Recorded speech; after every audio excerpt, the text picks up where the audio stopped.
Tá começando mais um pós-jogo aqui no Camisa 12. Muito obrigado a todos vocês que estão sempre ligados aqui no canal. Já sabe que o nosso ritual vai clicando em curtir. Se você não é inscrito ainda, inscreva-se agora.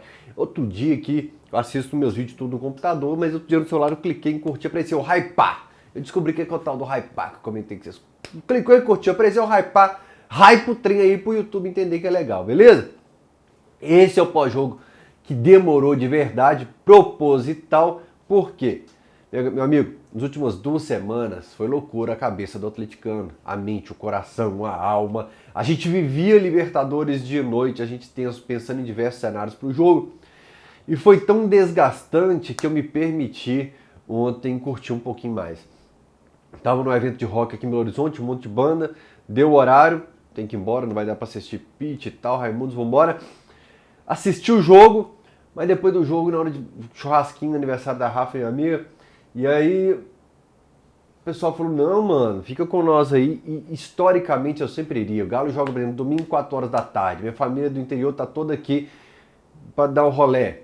O povo do interior adora uma escada rolante. Eles são tarados, eles tiram foto, eles guardam os negocinhos do McDonald's para levar pro interior e mostrar. E eu não posso ir porque eu tenho que gravar o pós-jogo. Mas depois dessas 2 semanas, falei, cara, eu vou me permitir, sabe? Vou deixar o pós-jogo para depois. Porque, fala a verdade, no Galo e Palmeiras a bola começou a rolar, você tá na sede da vitória, você toma gol, você fica puto, o Hulk faz o gol de falta, você pira e tal. Mas a adrenalina e a tensão de um Galo e Fluminense para esse Galo e Palmeiras é discrepante, a diferença. Então eu me permiti relaxar, assim como a maioria da turma faz, depois de todo jogo, curtindo com os amigos. Então a adrenalina das últimas semanas, ela sugou tanto da gente que a gente precisava de um fim de semana. Porque o fim de semana do Bragantino a gente não conseguiu relaxar. A gente estava pilhado para o jogo da volta do Fluminense. Então esse até a bola rolar, a gente conseguiu desconectar um pouco e descansar um pouco. Queria agradecer a GDR, que mandou essa camisa aqui. Outro dia eu fiz com a camisa Força Jovem.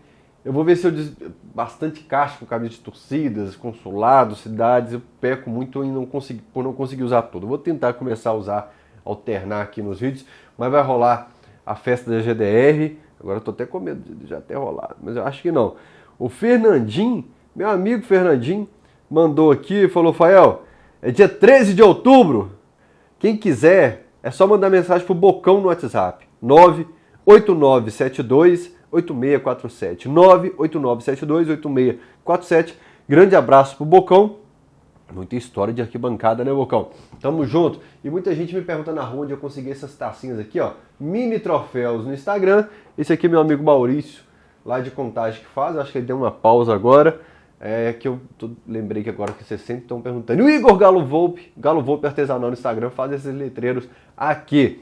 Seguinte, Tom, o que mais me surpreende nós vamos deixar a arbitragem mais pro meio do vídeo, mas o pessoal fala assim, mas a CBF não consegue organizar a arbitragem desse país, não consegue melhorar?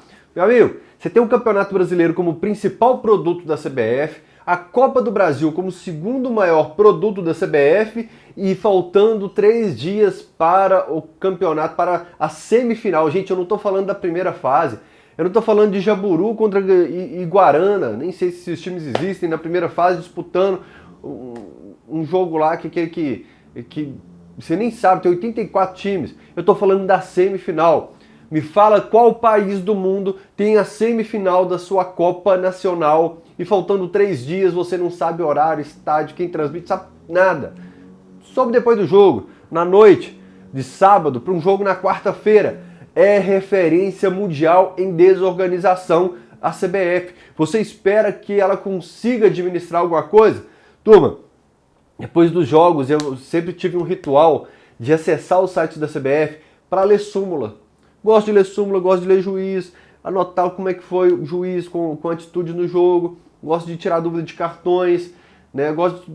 E por eu perdi esse hábito porque por meses a CBF não conseguiu deixar um site lá, cara. O site da CBF estava enviando súmula para os clubes escritas à mão, porque ela não conseguiu fazer um sistema, ela conseguiu desfazer uma evolução de anos, ela conseguiu regredir. Essa CBF que está no Rio de Janeiro, né? Acho que é a cara do Rio de Janeiro, a CBF, com todo respeito ao povo carioca, mas é um estado onde todo ex-governador vai pra cadeia, né? É o estado, se falar de futebol, onde você tem o Flamengo, que é referência mundial também, ser beneficiado em jeitinho aqui e ali, né? Como um ex-presidente falou, eu trabalhava no estatal, a gente dava um jeitinho de pagar o Flamengo, porque eles não tinham certidão negativa de débito. Ô, gente, o Flamengo está disputando a Copa do Brasil, pode ser que ganhe. Mas ainda assim, velho, mesmo que ganhe o Carioca com a Copa do Brasil, são 2 anos, 2 bilhões e meio de reais para ganhar até hoje, dia 29 de setembro, um estadual. Você quer referência de desorganização maior que essa? Por exemplo, o Galo teve um impulso de dinheiro ali em 2020, ele ganhou o Brasileiro, Copa do Brasil, Supercopa, né, dominou o estado com 5 estaduais seguidos e está na semifinal da Libertadores, na semifinal da Copa do Brasil, se endividou, mas o estádio está aí. O Botafogo, com todo tipo de benefício, de todas as áreas, com prefeitura incentivando o estádio lá, com estatal jogando dinheiro, com 10 vezes mais dinheiro de TV, 2 bilhões e meio, ele conseguiu um campeonato carioca. Então eu acho que CBF e Flamengo, eles não se entendem só historicamente em benefícios e amizades e jeitinhos, não. Eles são a cara um do outro. Desculpa enfiar o Flamengo aí em Galo e Palmeiras. Vamos falar de Galo e Palmeiras então. Paulinho não apareceu na lista de relacionados. Eu comecei a ver algumas mensagens lá no Instagram. Galera, vai fazer 16 anos que eu trabalho com isso aqui. Foi o jogo disparado que eu mais recebi mensagem nas redes sociais, principalmente no Instagram. Era 2 horas da manhã, eu mostrei para um amigo assim, ó, a cada 2 minutos, a cada minuto chegava 2 mensagens, isso 2 horas da manhã, galera frenética. Mas eu vi algumas mensagens depois, a lista de relacionados da turma falando que Paulinho não quer jogar, Paulinho tá de corpo mole. Meu amigo, eu posso ficar pé da vida com o Paulinho, sabe? Eu posso, com os gols perdidos e tal, chateado com uma situação ou outra. Mas o cara que foi artilheiro no Campeonato Brasileiro do ano passado, que é novo, ele não fica fora à toa.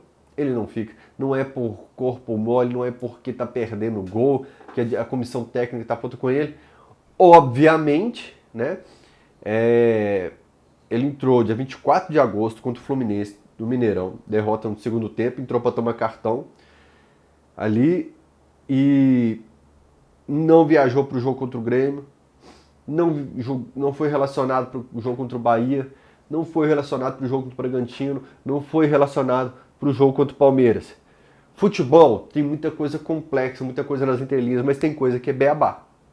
E aí a gente sabe que tem algo que não tá legal, que não é só tecnicamente, os gols deles foram perdidos, mas tem algo que o clube está blindando, a informação encapsulou ali para o adversário de repente não ir onde é o problema, o adversário não perceber onde está incomodando, tal. Então o clube blindou a situação, o clube se fechou e não é por corpo mole que a gente está sem o Bernard. Outra atitude que me chateou muito, eu sei que são milhões de torcedores de todos os jeitos, de todas as culturas, de todas as criações, mas o cara que comemora a lesão do Bernard, a hora que eu recebi essa mensagem, eu costumo abrir a mensagem, clicar pro cara, tipo, ó, visualizei sua mensagem, curte, vai pra outra, curte, vai pra outra e tal. O cara que comemora eu ignoro, tipo, alma pobre, alma triste. Primeiro pelo respeito pelo ser humano, pelo profissional, por um cara que tem história no clube, ídolo, um jogador que não passa por uma boa fase, como todos já passaram por essa fase. É um cara que sempre quis voltar para cá, prometeu, cumpriu. É por isso que eu falo do você pagou com traição a quem sempre lhe deu a mão. Às vezes não é a gente que canta, é a gente que ouve. Fiquei triste de ver gente comemorando. Eu até pedi, falei, pô, a gente tem que achar alternativa de repente para mexer nesse time, o Bernard ir voltando aos poucos para se encontrar no futebol novamente, mas torcer por lesão, aí não... É triste, ainda mais no nosso elenco que está enfraquecido, cara. No nosso elenco que está enfraquecido, isso é muito triste. E o nosso banco é muito pobre, né, galera? Nosso banco é muito pobre, enfim, melhoras para o Bernard, que volte. O Bernard faz com a pré-temporada, sendo o Bernard que a gente esperou encontrar e tal. Mas que fosse para o banco de reservas por outros motivos, né? Sobre lesões, então, já que a gente está falando sobre CBF empurrou o jogo do Galo para o dia 2 tem um jogo e o outro dia 19 a volta, né? Acho que é isso. Dia 22 River, 29 River de novo. Eu estou na expectativa, acho que o Otávio já volta agora, Saravia agora, estou na expectativa então do Zaratio cobrir essa lacuna de elenco do Bernard para esses jogos decisivos. E quem sabe o Zaratio sem aquela dor inguinal. O nosso banco, ele é muito pobre realmente, apesar dessa vitória contra o Bragantino. O fato até do Milito chegar nos 80 minutos ali, substituindo só o Bernard, que tinha se lesionado na partida, e mesmo quando o cansaço começou a bater, quando a gente começou a descer ladeira, que tinha que oxigenar um pouco o time ali, mostra que o Milito sabe muito bem a limitação do elenco. No microfone é lógico que é o papel do treinador, do diretor, valorizar, jogar para cima, né? Nós às vezes nos empolgamos, como eu vou falar daqui a pouco, com o Palácios, né? O Cadu fez um gol no Bragantino ali, mas nós internamente, no papo de atleticano para atleticano, assim, sem câmera, sem microfone, nós sabemos das limitações de várias peças por ali. Então, torcer muito para o Zaratio voltar bem, para que a gente consiga fazer... São 4 jogos de mata-mata em outubro, 4 partidas, é a sua temporada inteira compactada em 30 dias, essa adrenalina, essa tensão que você viveu contra o Fluminense, potencializa 1000 vezes aí, que é o que você vai sentir em outubro, meu amigo. Então prepara o coração. Quarta-feira a gente não tem o Fausto Vera, o Davidson. Então a gente, depois daquela partidaça do Lianco, a gente falou, peraí, o Saravia voltando para a lateral direita, joga o Lianco para defesa, vai o Batalha e o Alan Franco para a volância. Mas a assessoria do Galo tem um grupo com nós, ele passa o resuminho ali. Estou na expectativa do Otávio estar em campo contra o Vasco na quarta-feira e eu queria saber de vocês como vocês resolvem isso. Vai Lianco e Alonso e o Batalha vai para o banco de reservas e fica Alan Franco e Otávio no meio?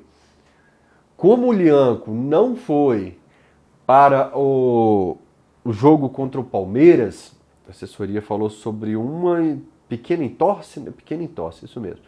No jogo contra o Fluminense, no joelho, nossa senhora, o perigoso ter quebrado a perna e nem ter percebido, tão louco que é dentro de campo, com a raça, com a vibração dele, bacana demais.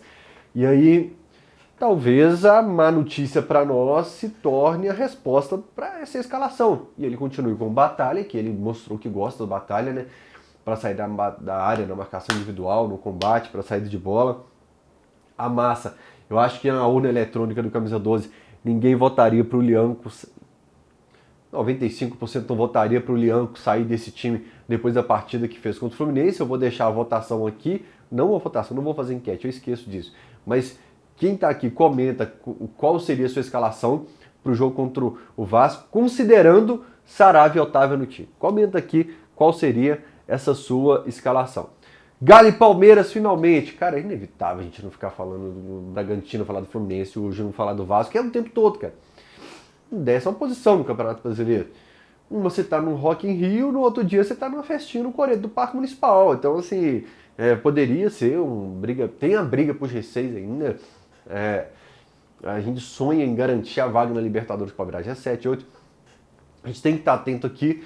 Mas lá, cara, foram 4 jogos para o título e na outra faltam 3 jogos para o título do Continental, que te joga na Recopa de milhões, que te coloca numa final de milhões e te coloca no Mundial de 250 milhões de reais. Tem um Diamond, daqui a 3 jogos o Galo pode ganhar um Diamond. Menos, metade. Dinheiro bom para equilibrar a situação, né? Vamos lá. Eu iria de time reserva, tô com muita vontade de espirrar. Eu iria de time reserva de ponta a ponta contra o Palmeiras, por causa da tabela planejada. O que é a tabela planejada? O Palmeiras lá é derrota. E eu preciso ser repetitivo nessa parte, porque algumas pessoas falam, você já vai com a cabeça, com a mentalidade de derrota. Não, meu amigo. Palmeiras lá, Flamengo lá, o São Paulo lá. Rafael, a gente ganha do São Paulo lá todo ano. Eu tô falando time mais qualificado, time mais encorpado. Isso muda com o passar dos anos, como por exemplo, chega o início do campeonato, você avalia como está o time. Um Bahia, por exemplo, que era obrigação de vitória dentro e fora de casa, se qualificou, vem forte, você muda a sua estratégia. Você, de repente, é um time que está surpreendendo na parte baixa da tabela, que passou por problemas como no Rio Grande do Sul, como um Inter, um Grêmio, você coloca para você pontuar fora de casa, quando era aceitável uma derrota, e onde você imaginava que você tinha que ganhar, você pode perder um pontinho. Então você vai ajustando essa tabela planejada aqui e ali. Por isso, se um time reserva perdesse para o Palmeiras lá, sem ser de goleada, sabendo se fechar como o Milito aprendeu depois do jogo contra o Fluminense no Mineirão, você não tem o fim do mundo. São pontos que você já imagina perder. Quem é fã de carteirinha do Camisa 12 sabe que eu sou viciado na tabela planejada há muitos anos. Esse ano eu larguei lá no meio da competição, não falava dela mais não. Mas o Palmeiras é esse caso. E o Vitória na semana que vem seria a ocasião que eu usaria meus titulares. Para não ter essa sequência, eu pouparia contra o Palmeiras para conseguir o empatezinho, arrancar o empatezinho, arrancou a vitória, solta foguete, fogo de artifício em cima da sede de luta e vai carreado.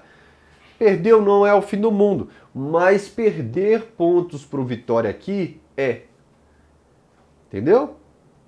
Eu garantiria meus pontos contra o Vitória, iria pro tudo ou nada contra o Palmeiras fora de casa. Por isso eu descansaria as peças aqui. O Galo descansou Arana, Paulinho. E não lembro de outro não. Em relação a todo mundo que está em departamento médico não conta. Tipo o Lianco, o Saravia, o Otávio. Então eu iria basicamente parecido o time que enfrentou o Bragantino, com Vargas na vaga do Cadu. E aí contra o Vitória, então eu pegaria a sequência Vasco-Vitória para garantir o ponto onde eu não posso perder ponto. Que aliás é onde o Atlético perde ponto há algum tempo. Meu amigo Vitor Martins é quase um CEO do Camisa 12, né? Assiste o pós-jogo, a gente comenta e gosta da visão dele de futebol, sempre citado aqui. Falou, Fael, como boleiro que sou, gosto, talvez seja a turma que teve a melhor atuação do ano contra o Fluminense e que quer uma sequência. Até a atitude do Gustavo Scarpa fala muito disso. Eu observei o Gustavo Scarpa, inclusive, contra o Fluminense no Mineirão, que não gostou de não ser utilizado.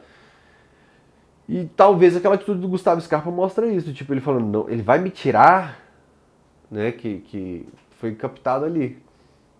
Isso mostra muito, cara, da turma que, olha, eu precisava girar a chave, girei, não quero descer a ladeira, não quero regredir um degrau. Então eu quero uma sequenciazinha aqui contra um grande time, mais uma vez, assim como é o Fluminense, que é o Palmeiras, né? Vou deixar a parte do Scarpa para daqui a pouco. O Galo tá no meio da tabela. Eu tenho amigos com copo cheio e copo meio vazio. Olhando para o Z4, por quê? E assim, não é pessimismo exagerado. O Galo tem 4 mata-matas nesse mês. Ele deve poupar e ter uma sequência muito pesada de jogos, inclusive data FIFA. Ainda não temos essa partida, né? Eu até postei no meu story, no Instagram, Fael Slim, a sequência de jogos do Galo, tá aqui. Aqui, achei. Dia 2, Galo e Vasco, 5, Galo e Vitória, aí vem 16, Fortaleza e Galo, mas nesse meio a gente deve pagar o que está atrasado do Campeonato Brasileiro, tem Grêmio e Atlético Paranaense, e aí dia 16 seria Fortaleza e Galo.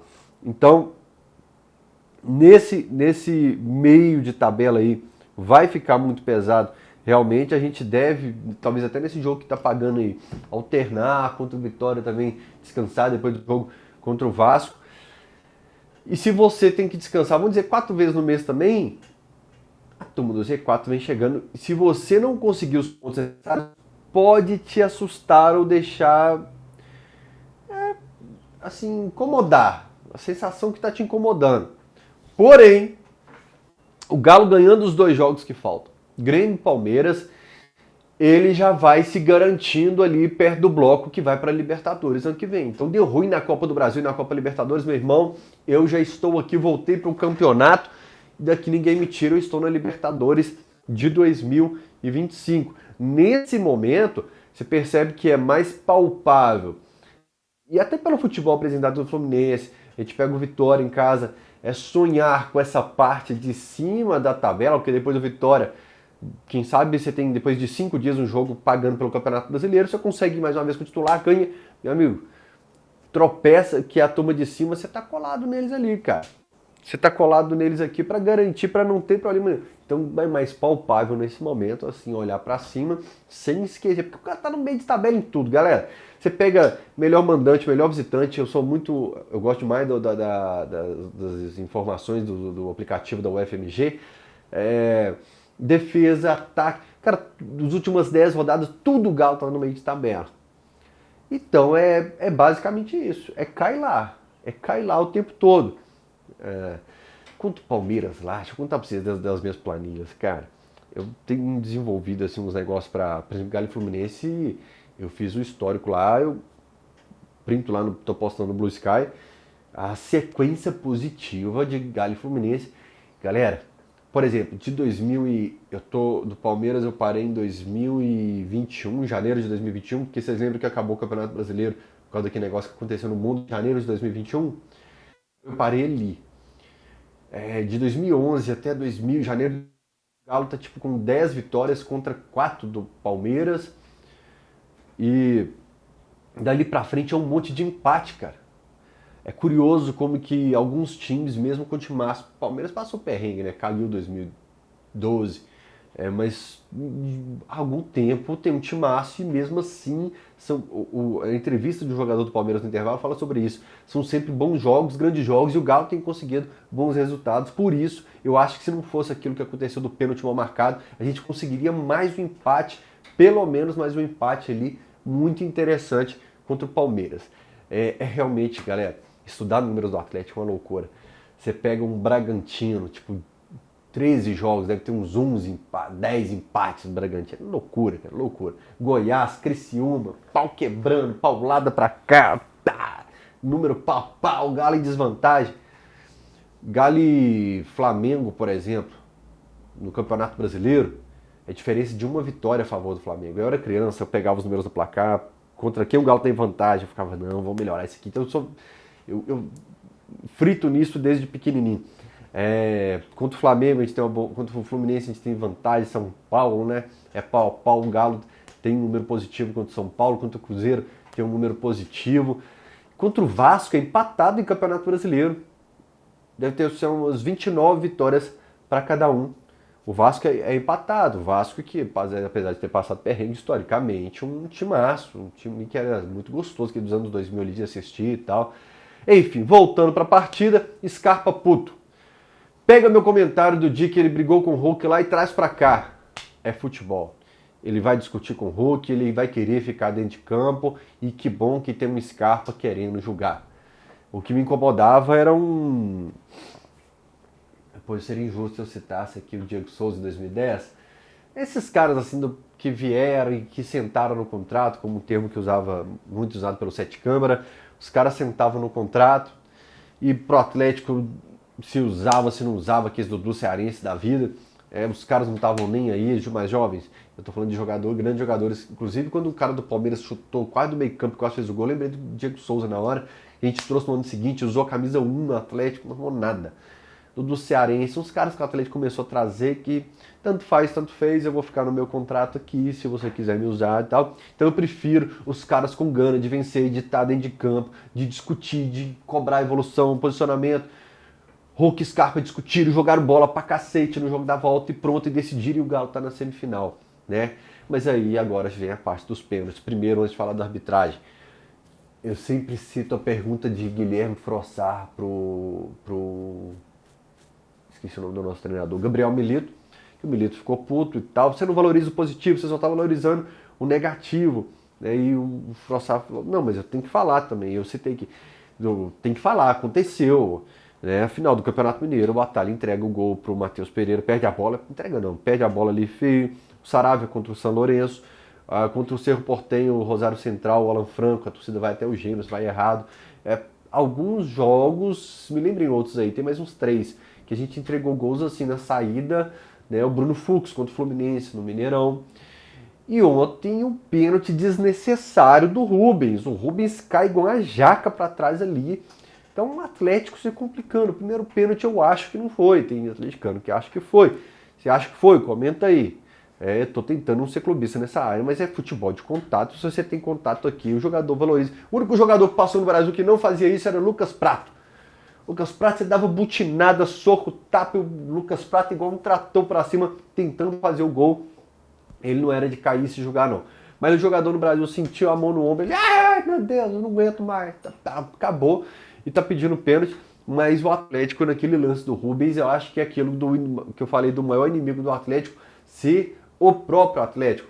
O gol que a gente entregou, clássico com a Bahia. Outro aqui agora já fugiu.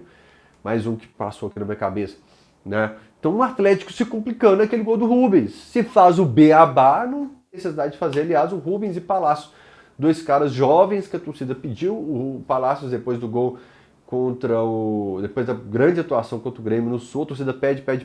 Ele erra contra o Fluminense no Maracanã. Errou o Fux também, eu sei, errou coletivo, mas errou o Palácio. Erra contra o Bahia lá também. E o Rubens, que a torcida vem numa campanha, entra no time, é um touro, joga pra caramba, potencial e tal. O Rubens ontem vacilou, e vacilou muito naquela penalidade ali. Tá certo? Eu queria estender um pouquinho mais, mas tá quase na meia hora. Eu jurava que hoje o pós-jogo teria meus 10 minutos, 15 minutos, 12 minutos, porque foi um time que tá focado nas competições, mas não tem jeito. Meia hora é nosso tempo mesmo. Tom, tem um comentário fixado, né? Mineiro é ótimo, fixado aqui embaixo, com o link do Camisa 12, com o link da KTO, para você se divertir. Se você não tem 18 anos, esquece, ignora esse comentário, não clica. Se você não sabe se divertir com responsabilidade, se isso faz mal para você, não clica, não tira dinheiro de casa. Isso aqui é para você se divertir, para apostar se o Galo vai fazer gol no Vasco 1 ou 2, se o Hulk vai fazer gol no Vasco, se o Paulinho vai finalmente balançar. É para isso. Mandar no WhatsApp e mandar para os amigos. Meu amigo, eu postei que na vitória do quem tá do outro lado lá na chave, do Corinthians na Copa do Brasil e do Galo, e cravei as 2 e tal. Isso é para você se divertir. E se você quiser se divertir com responsabilidade, o link tá aqui. Quando você fizer o seu cadastro, usa camisa 12 com 1 e 2 no final, beleza? Até o próximo pós-jogo. Tchau!